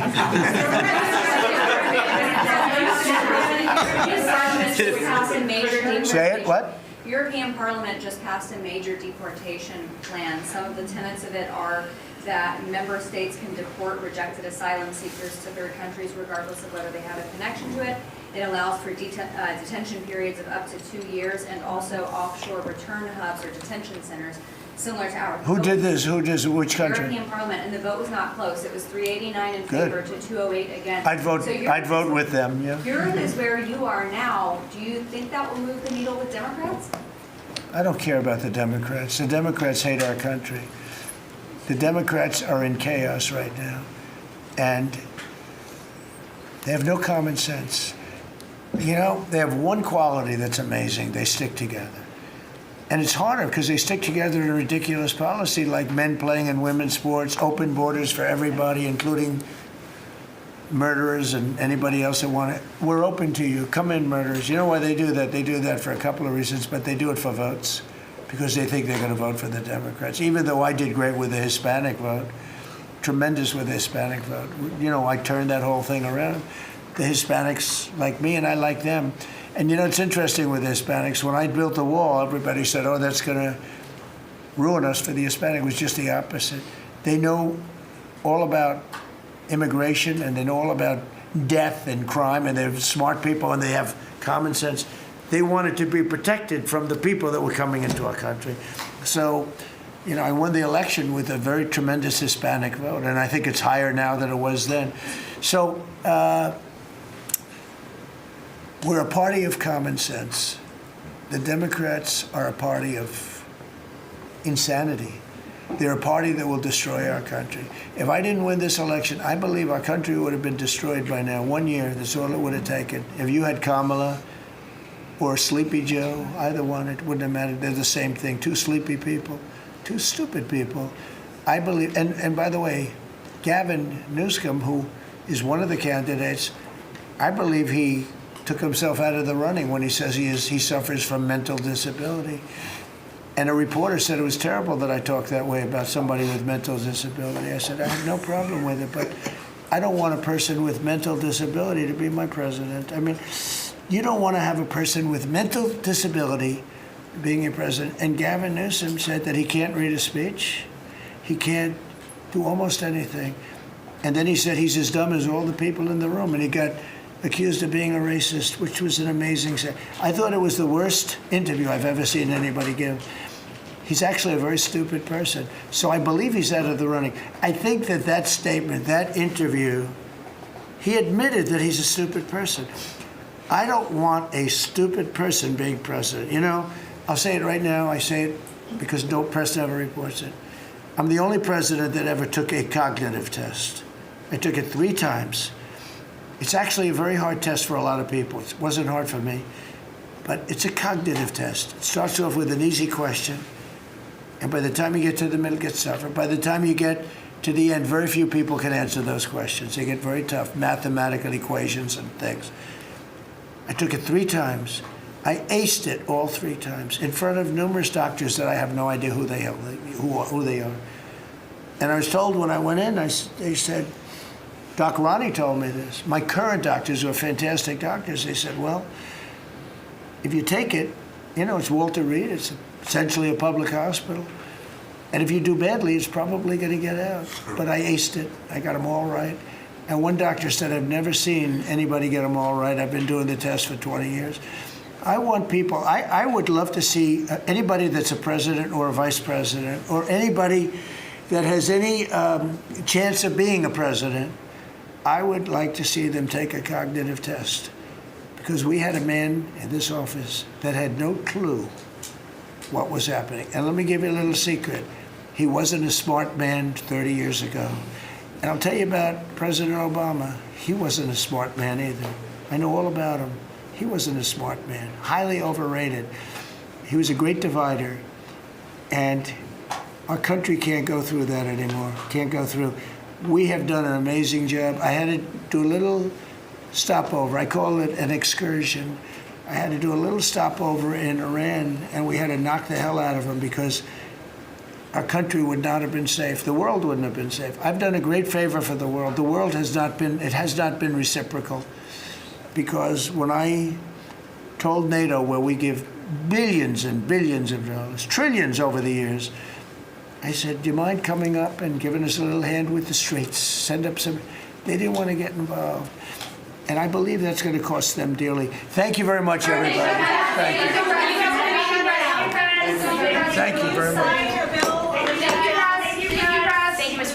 President. Keep moving. Thank you, guys. Keep moving. Thank you. Thanks. Keep moving, guys. Thank you, press. I want to just say, Mark Wayne, congratulations. Great. Thank you. You deserve it. You're a great man. Let me also thank Secretary Mullen's beautiful family, including his wife, Christy. Thank you. His sons, Jim and Jace and Andrew, and daughters, Lara, Ivy, Lynette, and other members of the Mullen family. It's a beautiful family. And we know this guy, he's our big... Hitting Iran's military capabilities at a level that few people have ever seen before. People never knew there was such a capability. We have the strongest military anywhere in the world by far. I built it during my first administration, and I used it during my second administration. Unfortunately, because I'd rather not have to use it. But it's a display of force and precision and skill like nothing the world has really witnessed, although you get a pretty good witnessing of it in Venezuela also. And that was a smaller version of what we're doing now. We're crushing their missiles and drone stockpiles, destroying their defense industrial base.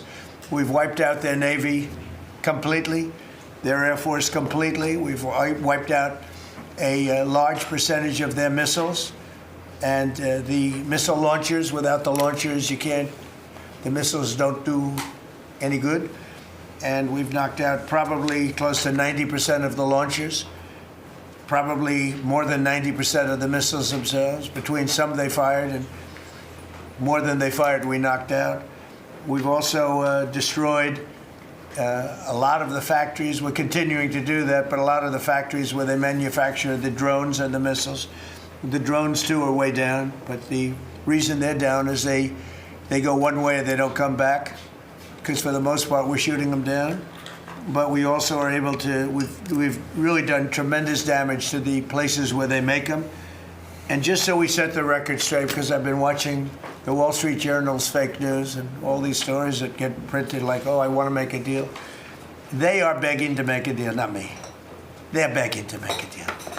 And anybody that saw what was happening over there would understand why they want to make a deal.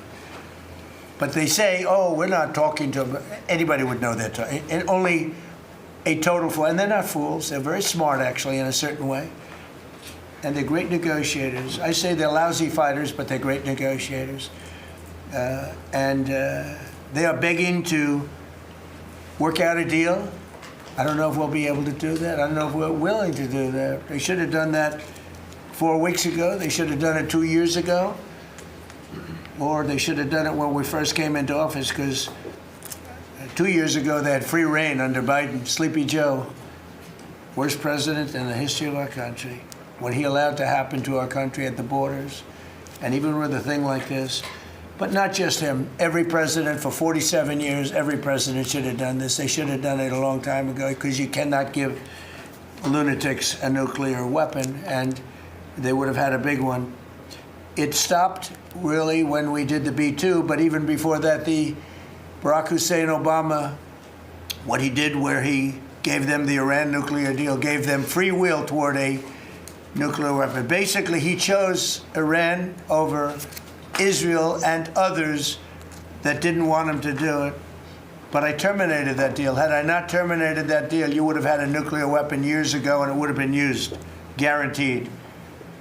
And one of the reasons you know about the guarantee is because their neighbors were sort of like bystanders. They weren't involved very much. They didn't choose heavy sides. They didn't want to, because people were concerned with Iran. There was a big black cloud over the Middle East. They were concerned, but all of a sudden the war starts, and they start shooting at these five, in particular, 5 countries. They start shooting at Qatar, Saudi Arabia, UAE, Kuwait, Oman. They start shooting at them, and everybody was shocked, including us. You know why? Because they're sick, and they had a plan to take over the Middle East. And some of those missiles that were shot at them were locked long before we even started this process. They were locked and loaded and aimed at those countries. They wanted to take over the Middle East, but we happened to come along, so it wasn't so easy. So right now their Navy is sunk in the largest elimination of a foreign Navy that has taken place, maybe ever, but certainly since World War II. Their Air Force is gone. Their anti-aircraft and communications capabilities are totally dismantled. And one of the problems they do have when they deal with us is we deal with people, and the people aren't able to communicate with anybody else. So, you know, because all of their leadership has been gone. The first level is gone, and they met to pick a new level, and they're gone. They're all gone because they didn't make a deal, and because they're sick people. They're really sick. They're really sinister, sick people. And if anybody thinks it was okay to have a group of people like this to have nuclear capability, nuclear weapons, and if we didn't attack with the B-2 bombers, they would have had a nuclear weapon within 2 weeks of that, maybe 4 weeks. But between 2 and 4 weeks, they were planning to have a nuclear weapon. If we didn't hit them at that time with the B-2 bombers, and one of the great air raids in history, maybe the greatest, dark at night, no moon, no light, every single bomb hit its mark and just obliterated that place. So it's now buried deep under earth. And it was an amazing thing, but they would have a nuclear, and they would have used it without question. And you know that because why did they shoot all these countries that weren't even really involved with them? They weren't involved. They had no big problems because they're sick, because they want to take over the Middle East, not just Israel. Certainly Israel would have been the first on their list. They would have used nuclear weapons, a nuclear, you don't need too many of them, but they would have used a nuclear weapon on Israel, and they would have used it on the other neighbors, and then they would have come after us. And if we had a weak president, they would have done great damage. But fortunately, you don't have a weak president. I knew what was happening. And I think we've been proven right. You know, they took one missile went 2,500 miles. They supposedly didn't have a missile like that. They had no missile with that capability. But they shot the now famous Ireland, the island that the UK was very afraid to give us because they didn't want to get dragged in. But we don't want to get dragged into their wars either. You know? It's one thing we're very disappointed, I'll say it publicly, we're very disappointed with NATO because NATO has done absolutely nothing. And I've always said, 25 years ago, I mean, I was somebody that wasn't a politician, but I was always involved in politics and I understood politics. I said 25 years ago that NATO's a paper tiger, but more importantly, that we'll come to their rescue, but they will never come to ours. And I want you to remember that we said this. They didn't come to our rescue. Now they all want to help. When they're annihilated, the other side is annihilated, they said, we'd love to send ships. They actually made a statement, a couple of them, that we want to get involved when the war's over. No, it's supposed to get involved when the war's beginning, or even before it begins. We had the UK say that we'll send, this is 3 weeks ago, we'll send our aircraft carriers, which aren't the best aircraft carriers, by the way. They're toys compared to what we have. But we'll send our aircraft carrier when the war is over. I said, oh, that's wonderful. Thank you very much. Don't bother. We don't need it. And we don't need it, and we don't need them. We estimated it would take approximately 4 to 6 weeks to achieve our mission, and we're way ahead of schedule. If you look at what we've done in terms of the destruction of that country, I mean, we're way ahead. Think of it. They have no Navy, and they had good ships. 154 ships have been shot down and are resting very nicely at the bottom of the sea. And we did that in a matter of less than a week. Because we have the greatest military in the world by far, nobody even close. So we estimated it would take approximately 4 to 6 weeks to achieve our mission. 26 days in, we're extremely, really a lot ahead of schedule. The Iranian regime is now admitting to itself that they have been decisively defeated. They're saying to people, this is a disaster. They know it. That's why they're talking to us. They wouldn't talk otherwise. But they're talking to us because they've got a disaster in their hands. They're defeated. They can't make a comeback. We're free to roam over their cities and towns and destroy all of their crazy nuclear weapons and missiles and drones that they're building. And we're doing that. They now have a chance to make a deal, but that's up to them. And they'll tell you, we're not negotiating. We will not negotiate. Of course they're negotiating. They've been obliterated. Who wouldn't negotiate? They are begging to make a deal. We'll see if we can make the right deal. And if they make the right deal, then the strait will open up. Hormuz Strait will open up. And even now, we don't know if there are any mines. You know, they have 22 they call mine droppers. Think of it. Who would have 22 mine droppers? There's a boat that drops mines. Who has 22 mine droppers? Except for people with very evil intention. So every one of those mine droppers has been struck with the same weapon we used to stop drugs from coming into the United States of America. When we hit those boats, it's the exact same weapon, extremely effective. We have unlimited supplies and extremely effective.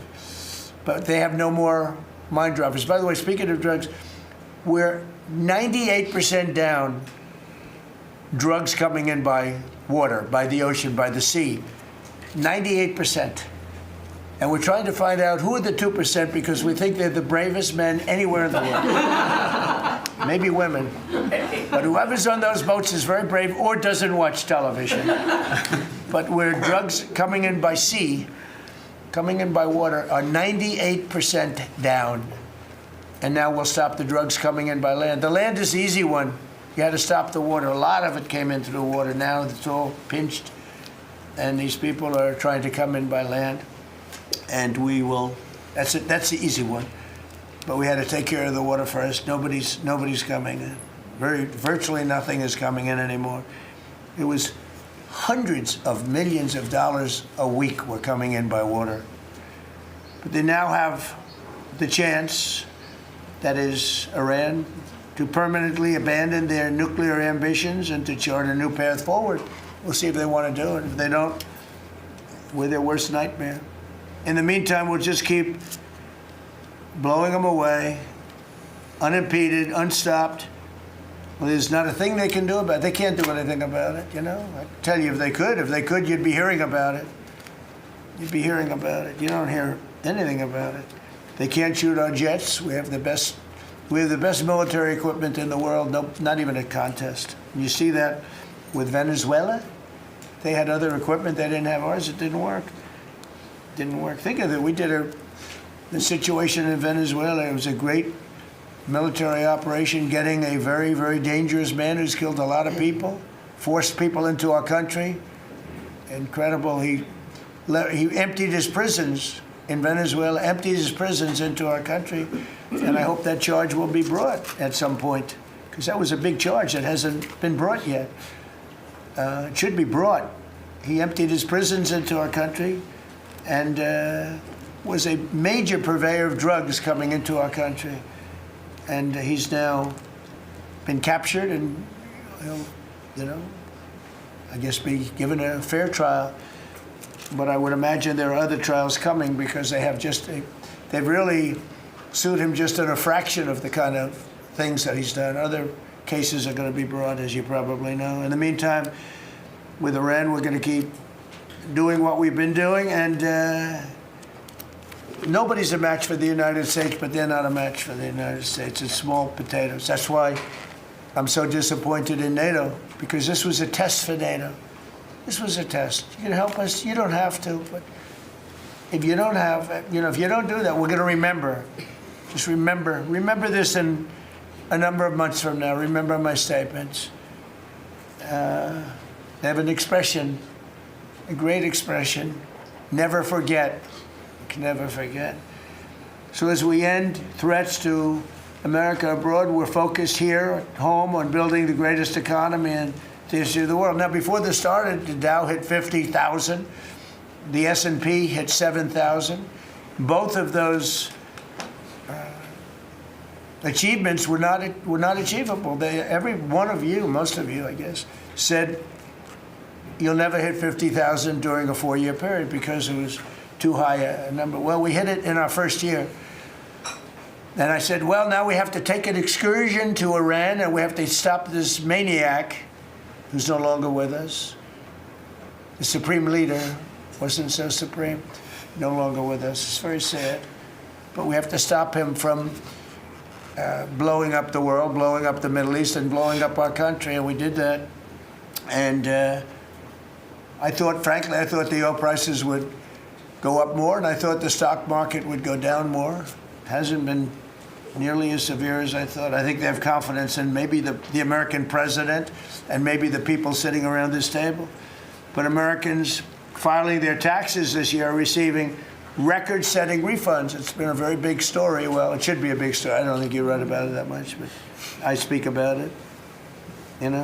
I speak about it because if I speak about it, at least people hear. You don't write about it. You don't write about the drug prices going down. It'll be going down 30, 40, 50, 60%, 70%. Favored nations, called most favored nations, we're going to be paying the lowest price anywhere in the world. Before we paid the highest price in the world, Bobby, right? And now we're going to pay the lowest price in the world. That's quite a difference. It's a difference of from 40 to 70 and 80 and even 90%. That's a pretty big difference. But we're slashing regulations, and investment is pouring in from all over the world. We have the most investment of any country in history has been put into our country in the last year. And again, we had to take a little detour. Won't be long. Going to end soon. We had to take a little detour, go to Iran, and we had to put out a fire. Very dangerous fire that could have blown up big portions of the world, if not the whole thing. So tomorrow we'll be announcing a variety of actions that we're taking to support American farmers, who we never forget. We love the farmers. We gave them $12 billion out of tariff money. We had a tremendous amount of tariff money come in, and we continue to have. We've gone, as you know, the Supreme Court gave us a very unfortunate, foolish ruling, a ruling that gives the people that have ripped off our country for many years, gives them some money back. But it's one of those things. It's a terrible, terrible, horrible mistake they made, but it's okay because we have another method that's just as good. We'll use the other method. But because the tariff money has been so substantial, we gave our farmers who have been mistreated by some countries, we gave them $12 billion, and they're extremely happy, and they deserve it. They've been great. They never complain. They just go out and they farm, and they wouldn't do anything different. They wouldn't trade jobs with any of you, except maybe some of the fake media. I don't know. Somehow I don't see that. I like their job better, actually. I love the farmers. So we gave them $12 billion. So in just a few moments, Treasury Secretary Scott Bessent will discuss the actions that we're taking to address energy prices, which have not gone up as much as I thought, Scott, to be honest with you. And, you know, it's not over, so maybe it'll go up a little bit more. It's all going to come back down to where it was and probably lower. And my predictions have been right. Trump was right about everything. They have a new hat. Trump was right about everything. It's pretty right. But Scott's going to address that. And I think before we go very much further, I want to ask Vice President J.D. Vance to say a few words about where we are with the situation. He's involved with Steve and with Jared on negotiations. And then some of the others will speak. We'll have Marco say a few words. Pete Hegseth, who was born for this role. I mean, he's doing a great job. They gave him a hard time. And now people, I'll tell you, somebody came up to me yesterday, gave you a very hard time, said, you know, I made a mistake. Pete Hegseth is doing a good job. Thank you, sir. So when I tell you who, you're not even going to believe it. He said Hegseth. He gave you such a nasty hard time. But you're doing great. And then Steve is going to speak, and Scott will speak last. And if we have any questions, we'll take some questions. You may have questions. I doubt it, but you may have some. So, JD, please. Yes, sir. Well, thank you. It's good to see everybody. Proud to be part of this team. Proud to be serving the president of the country.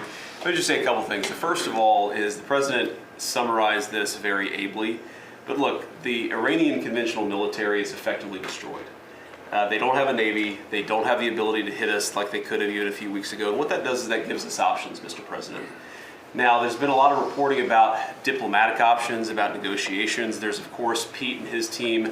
There are further military options. But what we have now that we didn't have when the president took over just a little over a year ago is the ability to use every tool at our disposal to ensure that Iran doesn't get a nuclear weapon. Because when I say options, I think it's important the American people know options for what?